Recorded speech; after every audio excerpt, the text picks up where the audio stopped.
Kismaayo safiirka Talyaaniga WFP iyo company ka socda Alpha Logistic ayaga oo soo booqday iyo madaxweynaha Jubbaland dowlad goboleedka Jubbaland Axmed Maxamed Islaam taasoo booqasho noogu imaaday dekedda Kismaayo taasoo la fulinayo mashruuc muddo dheer soo socday oo ku saabsan marka meeshan ku jira dekedda kaasoo muddadii 5 sano uu socday alxamdulillah maanta waxaan filaynaa waxa lagu guuleystay kontraadii in la kala saxiixdo taasoo ay hogaaminayso WFP iyo company-ga soo saxiixday oo ah Alpha Logistic waxaan u mahadcelinaynaa dawladda Talyaaniga oo naga saaciday oo fanka bixiyay donoriskaas deeqda bixiyay insha Allah taala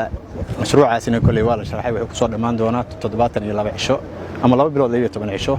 sidaa darteed insha Allah markaan ku guuleysanana iyo bixitaankeedana waan ka wada haynaa. We are here for a double goal. First of all, we paid visit to the airports and we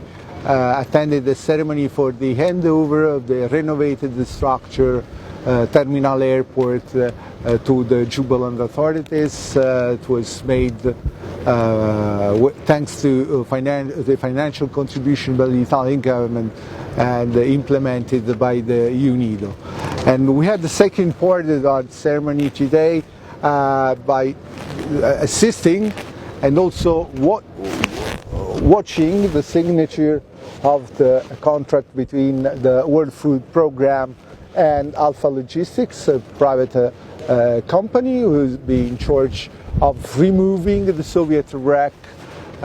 from the seaport basin and to restore the full operational efficiency of one of the most important seaports of all Somalia.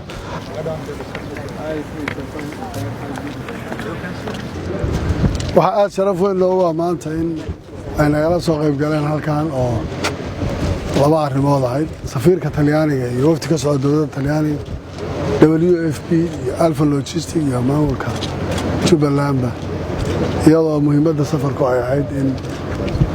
laga bixiyo markab maraakiibta dagaalka ee Jamhuuriyadda Soomaaliya ay lahayd oo muddo dheer ku jiray maanta aan isleeyahay waxaan uga mahadcelinayaa dowladda Talyaaniga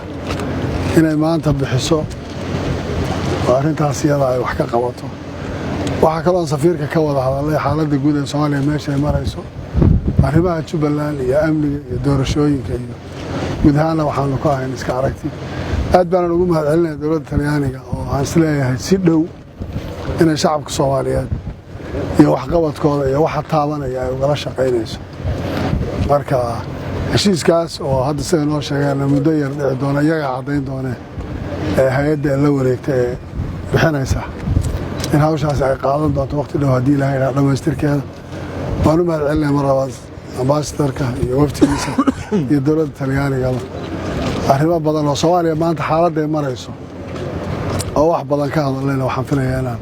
iska qancino isku aragtina aan ka ahayn aad baad mahadsantahay